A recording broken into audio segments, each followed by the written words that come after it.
My husband teaches us how to do that. Gotta laugh down before you go Just anything. sometimes a little humor Get your can story get you out. through. Hello. All right, so I was a serious late bloomer. When I was a senior in high school, my breasts had barely grown to fill in my first bra. As an overachiever focused on getting good grades, this was the one time I didn't want an A. It didn't get much better from there, and in my 20s, my breasts were still small. I had frizzy hair, I had bushy eyebrows, my skin was too pale. Think Jewish Snow White in serious need of a queer eye makeover. In my 30s, I was the cliche single Jewish girl looking for love, so I could get married and have a baby. I always dreamed of being a mom. I imagined reading bedtime stories, making caramel apples at Halloween, and on Mother's Day, I would have breakfast in bed served by the sweetest, smartest, most amazing child in the history of children. To get there, I threw myself into Bumble, Tinder, and JDate. I went on 279 first dates, 83 second dates, and had 10 brief relationships. But who's counting? I was counting. By 41, I was no closer to falling in love and caramel apple making than when I started. I was exhausted, but my clock was seriously ticking, and I just had to keep going. I was prepared to keep dating. What I wasn't prepared for was a diagnosis of breast cancer. This was going to put a major crimp in my dating life. My world changed in an instant, and I immediately focused on my cancer to-do list, which had been narrowed down to the essentials. Schedule appointments, pick up laundry, don't die.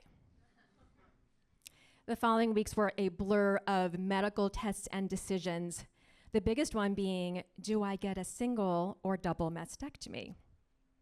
Last week, I was choosing between a single or double scoop at Cold Stone. I went for the double. Some people don't know that when you get a mastectomy, they don't just scoop out your breasts like ice cream. You lose your nipples too. And just like many things in life, you don't appreciate them until they're gone. After March 31st, 2008, my nipples were gone. Where did they go? In some landfill of medical waste? In a random dumpster for raccoons to find? Were they recyclable? Compost. And so what I did was, oh my goodness, okay, hold on, I'm blanking, this is exactly what I want to happen. After surgery, I had 6 rounds of chemotherapy and lost all my hair. And that was great because I had no more frizz to complain about. When you lose your hair to chemo, you don't just lose it from your head, you lose it from everywhere. And what really pissed me off was that I had just spent $2,000 on my bikini area at Laser Away. Wasted money.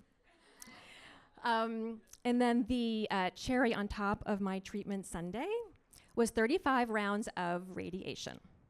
This tanning bed from hell turned my pale white skin into a really nice shade of purple, complete with pus-filled blisters. Instead of the golden tan that I always wanted, I looked like an Oompa Loompa with eczema. Going through all this, it just made me realize how much needless neurosis I had before cancer. The size of my boobs, the color of my skin, a good or bad hair day. It was all quickly overshadowed by the will to live. A year after my diagnosis, and after all that treatment, I had the final scan to make sure they got everything, and was declared cancer-free.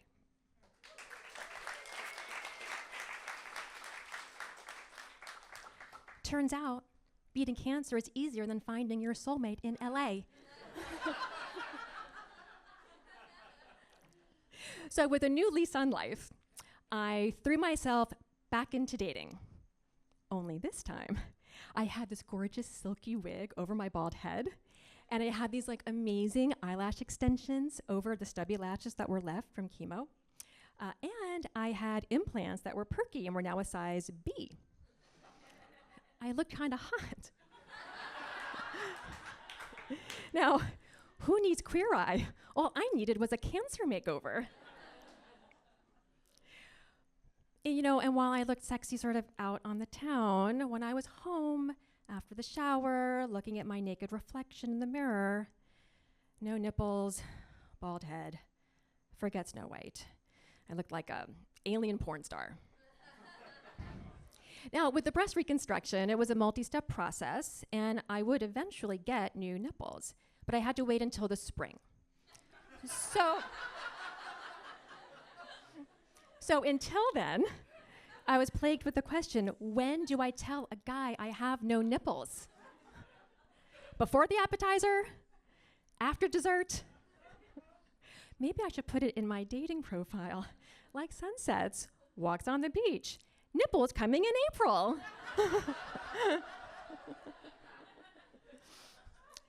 There was this one time, I was looking kind of sexy. I went to a party, and I met this guy. He was really cute. At the end of the night, we're in the back room, we're making out, it's getting hot and heavy, and his hands start going up towards my head. And I thought, oh no, my wig! So then I just nudged them down, and then I thought, oh no, he's going for my breast, no nipples! And so I moved them up, and then down, up, down, up. I was like a traffic cop trying to keep him away from the construction zone.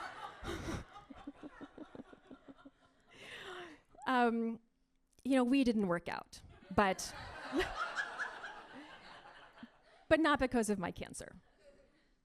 Turns out, dating is hard with or without nipples. Before I knew it, I was turning 45, and I never thought that I would be happy about getting closer to 50 and getting some wrinkles. But after cancer, you realize to live is to age. You can't do one without the other. So while I was thrilled to be living another year, I was still single. And my ticking clock was now an effing ticking time bomb. And I thought, if I could go through cancer on my own, I can have a baby on my own. And so I immediately started scouring sperm donor profiles.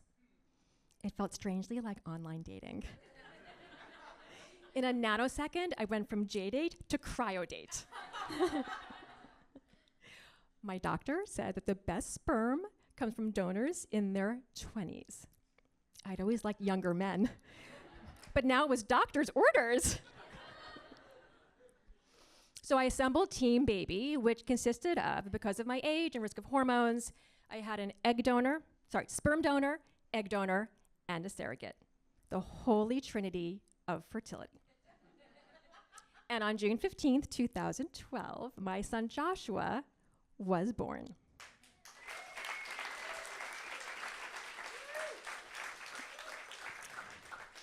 I was finally a mom.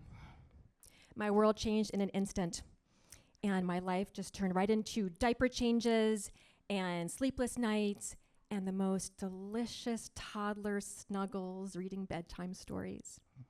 And on Mother's Day, I got to have breakfast with the sweetest, smartest, most amazing little boy in the history of little boys.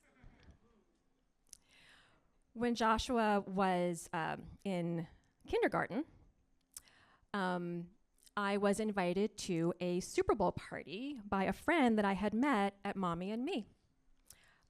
Walking through the kitchen to get some chips and dip, there he was, standing near the caramel apples. Tall, handsome, funny, really funny.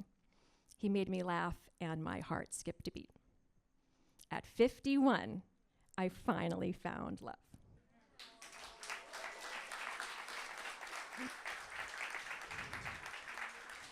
It's been over 5 years and he still makes me laugh. and my heart still skips a beat. If I didn't have cancer, I wouldn't have Joshua. If I didn't have my son, I wouldn't have been at Mommy and Me to meet the friend who invited me to the Super Bowl party to meet my love. I always thought that like endless dating would get me to love. Turns out my cancer did. Now, cancer is hell, and I don't recommend it as a dating strategy. But it did show me that life unfolds in the most unpredictable ways. And sometimes something bad can lead to something good. And because of my cancer, I have my son, my love, and I finally got bigger boobs.